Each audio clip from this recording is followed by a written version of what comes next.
Bonjour tout le monde. Bonjour tout le monde. Aujourd'hui, il est où? Quel jour sommes-ils? Le 9. Le 9 quoi? Le 9 décembre. Le 9 décembre. Déjà le 9 décembre, l'heure de nous retrouver pour dévoiler notre top 16. Notre classement des 24 jeux qu'on a préférés cette année, / qu'on préfère de toute la vie. Alors, il me semble qu'aujourd'hui, c'est à moi de commencer. Oui. Puisque Hier, c'était moi. hier, tu avais commencé, tu avais ouvert le bal avec...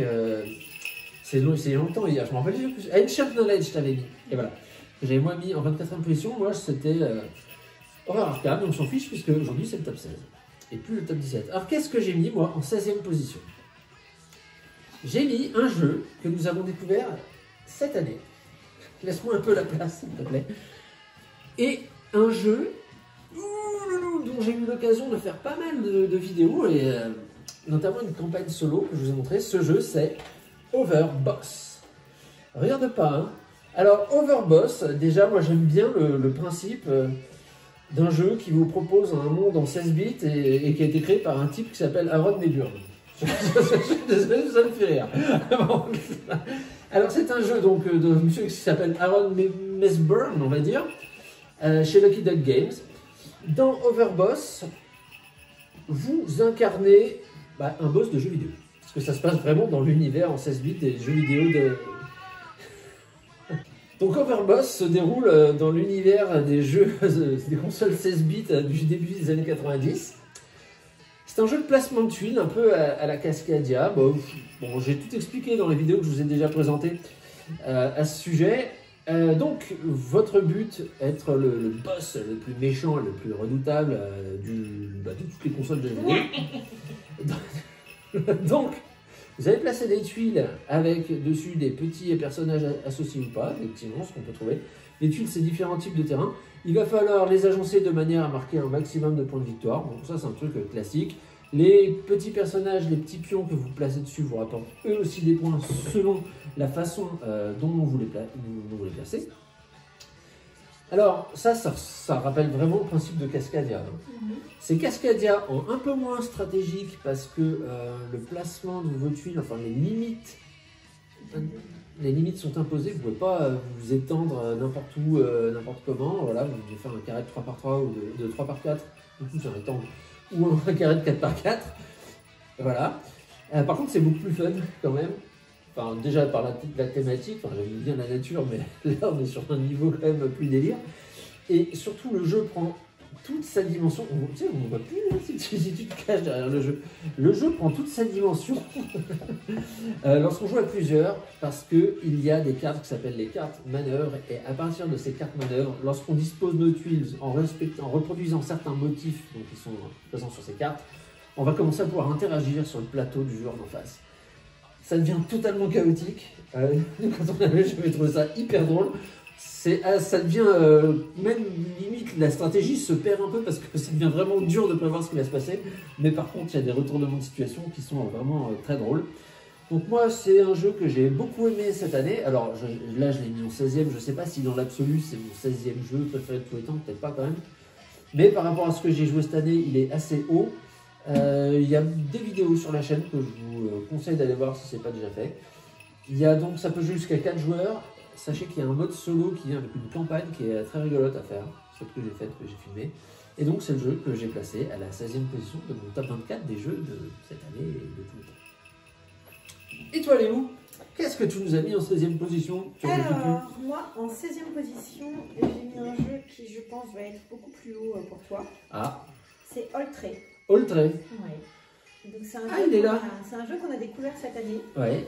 Il est plus vieux que ça, mais effectivement, on l'a découvert cette année. Parce que je l'avais trouvé très pas cher. C'est un jeu qui est édité par Studio H, qu'on peut trouver entre 25 et 55 euros. J'ai vu 25 sur un site... Jeux d'occasion. Ouais, de jeux d'occasion. Ça se joue entre 2 et 4 joueurs, ça dure assez longtemps, hein. Donc là vous êtes parti pour au moins 1 heure, 1 heure à 2 heures. Oh, bon, ça va, 1 heure. Pour des enfants de plus de 10 ans. Je vous rappelle qu'on sort d'une partie d'Horror Arcade de 17 heures, donc 1 heure. C'est un jeu coopératif où en fait on est des patrouilleurs et on doit, en fait, je sais pas trop quoi faire, mais c'est très intéressant. Non, on doit bâtir, protéger, se battre. contre des forces du mal, ça peut être des dragons. Ouais, c'est-à-dire qu'il y a un scénario déjà. On choisit un scénario au début et donc on doit suivre le cheminement du scénario, c'est ça l'objectif. C'est ça. Ah, c'est ça. Ouais. Et il se trouve qu'effectivement, à travers ce scénario, on va être amené à croiser des gens. On va croiser des gens et essayer de résoudre leurs problèmes et il va nous arriver des choses. Il y a un très joli plateau avec des très jolies cartes. Le matériel est très beau. Ouais. On peut dire que c'est un jeu qui est illustré par Vincent Dutray. Toujours lui. Ben, c'est-à-dire que je pense que là, pendant qu'il y avait la réforme des retraites et tout, il y a une loi qui est passée au 49.3 qui dit que tout jeu de société maintenant doit être illustré par Vincent Dutray. Ce qui est une bonne chose, hein, cela dit. Je ne dis pas le contraire. Mais bon Dieu, qu'est-ce qu'il est productif. Alors. Ben voilà, non, moi franchement j'aime bien jouer à ça. On a joué à 2, on a joué à 3 et ça se joue vraiment bien. Et à chaque fois en fait, effectivement il y a toujours les mêmes cartes, mais en fait comme on ne tire pas les cartes dans le même ordre, ça donne à chaque fois des scénarios différents.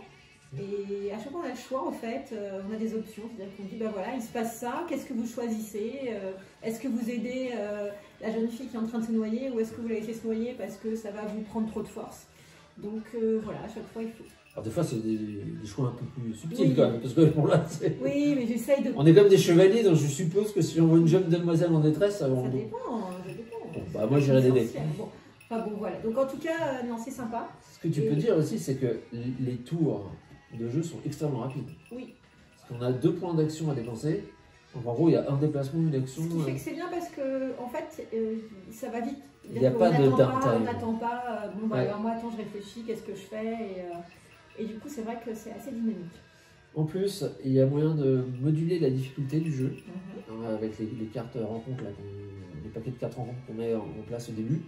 On peut aller d'un mode simple où les rencontres qu'on fait sont plutôt bénéfiques à un mode ardu où là il n'y a que des embûches qui nous attendent et on n'a pas le choix de les éviter véritablement puisque à chaque fois qu'on fait un petit tour, on est obligé de tirer une nouvelle carte. Bon bah c'est un bon choix ça Léo, dis donc, Voltray. Oui, c'est un très bon choix. Et toi, c'est le jeu que tu as mis, dont tu penses que je l'ai mis en première position dans mon top, si je me rappelle de ton pari. Oui. On verra si tu as eu la vista ou pas. On se dit à demain. Demain, quel jour déjà? Demain, on sera le 10.